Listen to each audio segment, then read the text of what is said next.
समस्त गणमाध्यम बंधु मान धन्यवाद। आपण ठीक समय रे आम सहित जोगदे राज्य में चली निजुक्ति दुर्नीति विरुद्ध जो महा आंदोलन चली स्टूडेंट अगेंस्ट करप्शन नेतृत्व में आपण से आंदोलन को बल जगाउं। आमर आज सांबादिक सम्मेलन मुख्य उद्देश्य होउची आपण जानिचंती राज्य रे केउ बळी भाव रे सरकारी प्रोत्साहन रे निजुक्ति दुर्नीति चली एवं जहाँ चरम सीमार पहुँची। आपण देखिचंती आरआई अमीन फॉरेस्टर फॉरेस्ट गार्ड एलआई परीक्षा होइतिबा व्यापक दुर्नीति को विरोध करी ओडिशार हजार हजार मेधावी माने बारंबार राजरास्ता को ओह्लैचंती एवं जेतेबेले ओडिशार मेधावी माने बारंबार आंदोलन कले सरकार अनुभव कले गोटे विराट बड़ निजुक्ति दुर्नीति होइची। राज्य में शह शह संख्यार चाकरी बिक्री करा जाउथला एवं सरकार अनुभव करी सरकार जीएपीजी डिपार्टमेंट 17/10/2024 मसीहा अक्टोबर 17 तारीख दिन जीएपीजी डिपार्टमेंट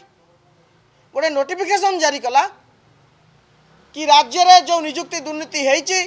तार समस्त अभियोग आमर हस्तगत होइची।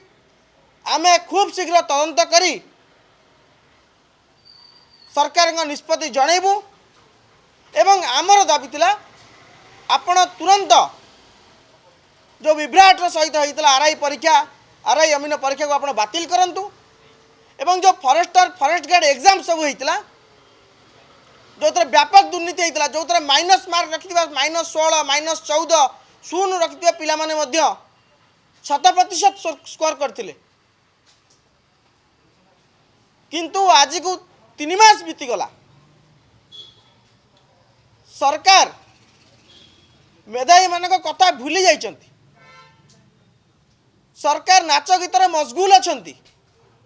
प्रवासी भारतीय सम्मेलन चली उत्सव चली एकाम्र उत्सव चली विभिन्न प्रकार नाच गीत चली किंतु सरकार मेधावी मानकर जो दाबी थिला मेधावी मान जो अन्याय होइची मुख्यमंत्री निजे पवित्र गृह रे कहले कि राज्य में 30 लाख टंकार चाकरी बिक्री कराउथला तापरे मध्य सरकार ए पर्यंत आरआई अमीन फॉरेस्टर फॉरेस्ट गार्ड परीक्षा को बातिल करिना कहीं एवं आम सन्देह आहुरी दृढ़ीभूत सेतबेले होउची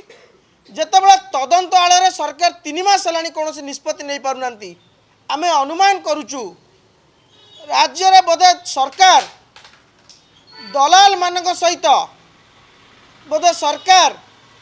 कर भाग छिंडुनी सरकार जो भाग बांटुचंती दलाल मानक सहित आमे एतिकी पाइले परीक्षा बातिल करिवुनी एतिकी पाइले परीक्षा बातिल करिवु से भाग्यटा बोधे छिंडुनी जोथि व्यापक रूप से डेरी हो चली एवं आउ एक प्रसंग ये हूँ सरकार 7 नवेम्बर 2024 चिट्ठी नवेम्बर जाए डिसेम्बर जाए जानुआरी हो गला सरकार गोटे आरआई अमीन परीक्षा कौन दुर्नीति होती गोटे पोर्टाल खोली जो थे लक्ष लक्ष संख्यार पिला माने अभियोग कर सरकार अभियोग आह्वान करते किंतु सरकार वर्तमान संख्या केते संख्यार अभियोग ग्रहण होती एवं तापर कौन तदंत करागला ता मध्य सरकार जनाऊ नाहंती एवं आउ एक विषय होची विभिन्न राज्य रे जो निजुक्तिर बयस सीमा रही 42 रही 43 रही 38 रही कौटी 48 रही किंतु ओडिशा रे ताकू 32 रे सीमित रखिछंती। बारंबार